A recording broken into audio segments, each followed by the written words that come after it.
शुभानि विराचष्टे तनोति शुभ संततिम् स्मृतिमात्रेण यत्पुंसाम् ब्रह्म तन्मंगलम् परम् अतिकल्याणरूपत्वात् नित्यकल्याण संश्रयात् स्मर्त्रीणाम् वरदत्वाच्च ब्रह्म तन्मंगलम् परम्। ओम शांति शांति शांति। ओम अथातो ब्रह्म जिज्ञासा।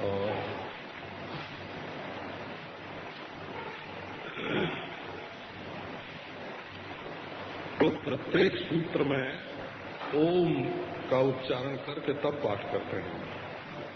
जैसे ओम अथातो ब्रह्म जिज्ञासा ओ, ओम जन्माद्य से जता ओ, ओम शास्त्र जोनित्वात् ओ, ओम तत्व समन्वयात् ओ। हाँ, ओंकार से संपुटित करके सूत्र का पाठ करते हैं। तो ये महात्म्य बुद्धि का सूचक है। माने सूत्र में उनकी इतनी श्रद्धा है, उनकी इतनी महात्म्य बुद्धि है कि उसको मंत्र रूप समझ करके उच्चारण करते हैं।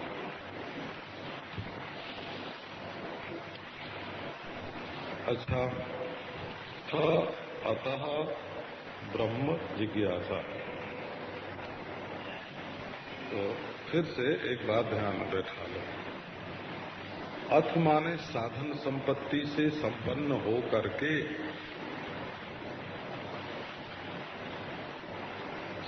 अतः माने संपूर्ण अनर्थों की निवृत्ति पूर्वक परमानंद रूप स्वरूप भूत अविद्या निवृत्ति उपलक्षित है ना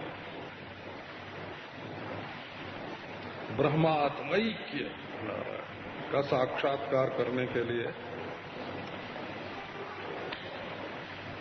अब ब्रह्म का विचार प्रारंभ करता है। ब्रह्म जिज्ञासा माने ब्रह्म विचार प्रारंभ करता है। अच्छा, तो अब एक बात शुरू में ये सुनाते हैं। ये जो हमारा मीमांसा शास्त्र है,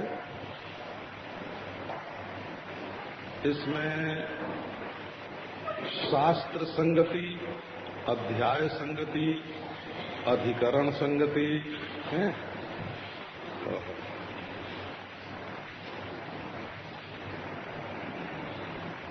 अनेक प्रकार की संगति, 6 प्रकार की संगतियों से ये शास्त्र बनता है। तो पहले ही आपको सुना चुका हूं कि 4 अध्याय हैं, एक एक अध्याय में 4 पाद हैं, कुल मिला के 555 सूत्र हैं और शांकर मत से 191 अधिकरण हैं। दूसरे मतों से अधिकरणों की संख्या में 1, 2, 3 अधिकरणों का अंतर है। सूत्रों में भी 1, 2, 3 सूत्रों का अंतर है। लेकिन इसके गिनने की एक ऐसी प्रणाली है, अब वो आपको सुनाने लगेंगे तो उब जाओगे। ये सूत्रों के अधिकरणों के गिनने की भी एक ऐसी प्रणाली है जिससे ठीक गणना में उतने ही आने चाहिए। अब यही जो चतुसूत्री है, इसको किसी मत में त्रिसूत्री मानते हैं, किसी मत में चतुसूत्री मानते हैं।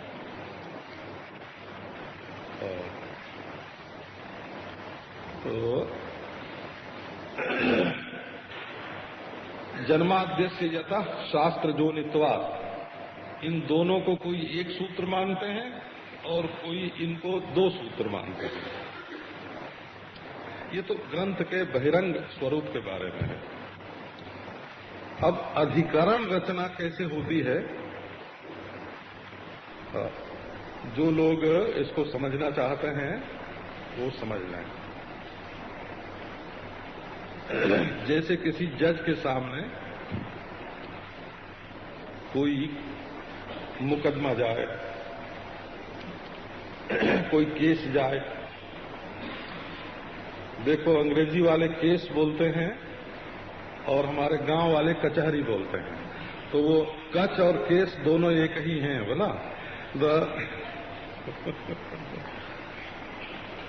तो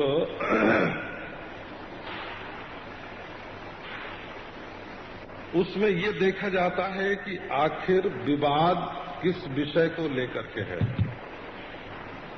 विवाद का विषय, और वादी ने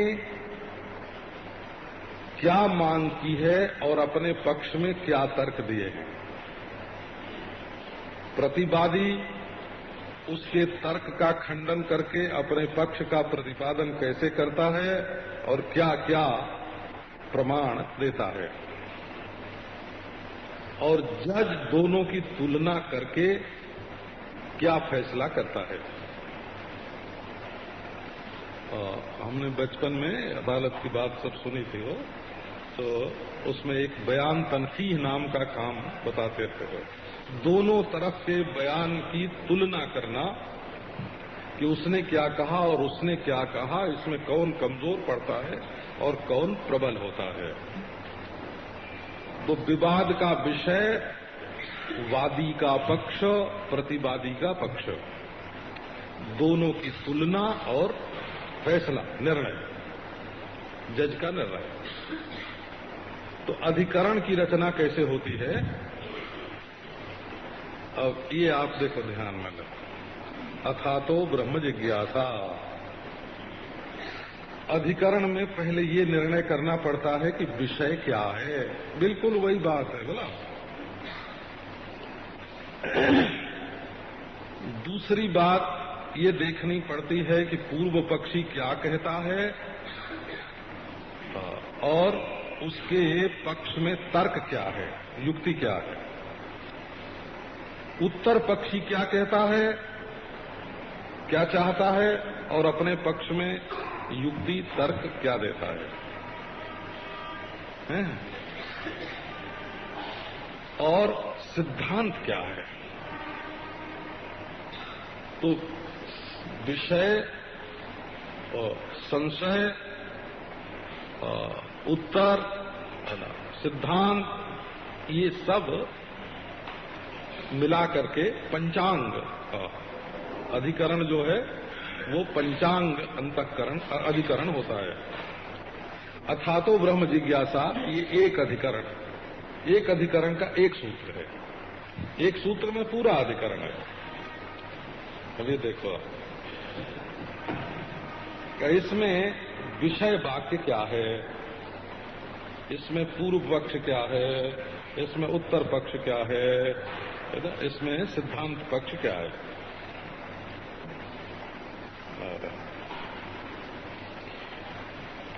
तो ये तो वेदांत दर्शन है। तो किसी भी विषय पर विवाद उठाते हैं तो वो विषय वेदांत का होता है। इसी से एक वेदांत दर्शन के टीकाकार मिले हमको, उन्होंने अपनी टीका दिखाई, अच्छी टीका लिखी है, बड़ी टीका सब छपी हुई है। तो मैंने 4 सूत्र उनके पढ़े पहले। जिज्ञासा, जन्माद्यधिकरण, शास्त्र जोनित्वाधिकरण, समन्वयाधिकरण, 4 अधिकरण, 4 सूत्र। एक भी अधिकरण में उन्होंने जो विषय वाक्य है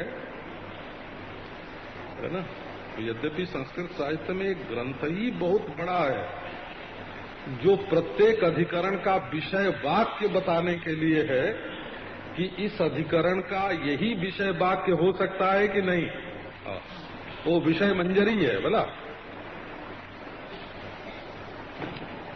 तो यदि आपके ध्यान में ये बात नहीं आवेगी कि श्रुति के किस वाक्य को लेकर के,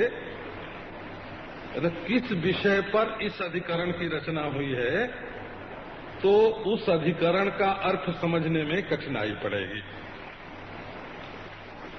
तो समझो कि वेदांत में ये बात कही गई कि आत्मा वा अरे द्रष्टव्या श्रोतव्यो मंतव्यो निदिध्यासितव्या। अरे ओ जीव कहाँ लगा है संसार में, हैं?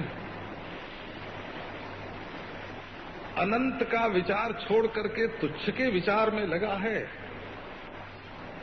देख देख अपनी आत्मा की ओर देख, अपनी आत्मा का दर्शन कर। फिर प्रश्न हुआ कैसे करें? श्रवण कर, मनन कर, निदिध्यासन। श्रवण का अर्थ वेदांत में जैसा होता है वैसा बहुत कम लोग समझते हैं, क्योंकि वेदांत में ये पारिभाषिक शब्द है। वेदांतानाम अशेषाणाम आदि मध्यावसानतः ब्रह्मात्मन्येव तात्पर्यम इति धीः श्रवणम भवेत्। हम श्रवण माने कान से शब्द सुनने को नहीं बोलते हैं, नहीं तो हम 1000 बार तत्त्वमसि तत्त्वमसि तत्त्वमसि आपने सुन लिया, हमने बोल दिया, आपने सुन लिया, हो जाना चाहिए ज्ञान। तो वेदांत में कान से किसी शब्द के सुनने को श्रवण नहीं बोलते हैं।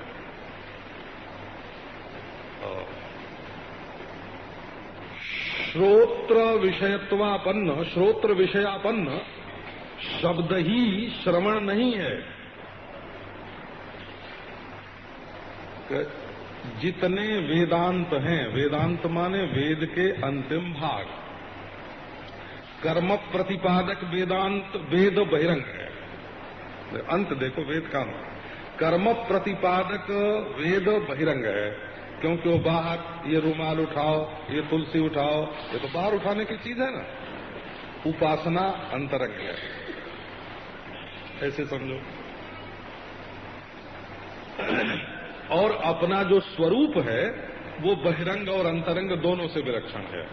कर्म शारीरक है, उपासना मानस है, और ज्ञान स्वरूप विषयक है। तो दैहिक और मानसिक दोनों की अपेक्षा अपना स्वरूप अंतर होता है, आंतर होता है, आंतर। इसलिए वेद का अंतिम भाग वो है जो स्वरूप का निरूपण करता है। अब वेदांत देखो, वेद का अंतिम भाग, वेद का सर्वश्रेष्ठ भाग, वेद पुरुष का सिरोभाग, वेद पुरुष का सिर, दिमाग है ना। हाँ, कर्म माने वेद पुरुष का हाथ, और उपासना माने वेद पुरुष का हृदय, और वेदांत माने ज्ञान माने वेद पुरुष का सिर। सिर काट के हृदय नहीं रखा जा सकता, सिर काट के हाथ नहीं रखा जा सकता। वेदांत माने वेद पुरुष का सिरोभाग,